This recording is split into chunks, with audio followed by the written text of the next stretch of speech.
Apple's got a new streaming box at a new lower price. The third generation Apple TV 4K starts at $129, packs a faster A15 Bionic chip, and an updated Siri remote that swaps out the Lightning connector for USB-C. I've been using the new box for the past few days, and spoiler, for streaming content like Netflix, Disney+, and HBO Max, the new Apple TV 4K does a pretty great job. In fact, it's one of the better streamers I've used. But in a world where Roku's, Amazon Fire TVs, and Chromecast with Google TVs can be had for a fraction of the price, is this new box worth it? That answer is a bit more complicated.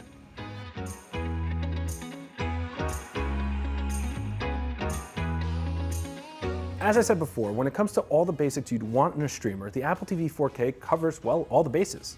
It is really fast when opening apps, has a simple and easy to use interface, and supports a whole host of formats ranging from Dolby Vision and HDR10+ for picture to Dolby Atmos for audio. The box itself is also a bit smaller than last year's revision, but it still looks like a small black hockey puck. Scrolling through lists, menus, and app grids was easy on the Siri remote. Apple's digital assistant, which in the latest tvOS 16.1 pops up from the bottom right corner so as not to block what you're watching, is decently helpful. It wasn't 100% accurate in giving me what I wanted, sometimes playing the soundtrack for Apple TV Plus's Severance instead of the show, but it still does a fine job. It also works with smart home devices through Apple's HomeKit platform, so I was able to use it to control my Philips Hue bulbs in my apartment. While I love that Apple upgraded the remote to include the increasingly more common USB-C connector instead of Lightning for charging, I do wish the company went a step further. Remotes get lost.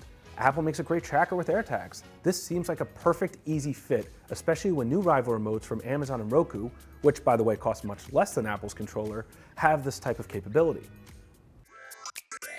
But while that is a wishlist item, the biggest issue I have with the new Apple TV 4K is its price and value. With the A15 Bionic, Apple's given the new box a modern processor that is running the same type of chip that's in the iPhone 13 line as well as the iPhone 14 and 14 Plus.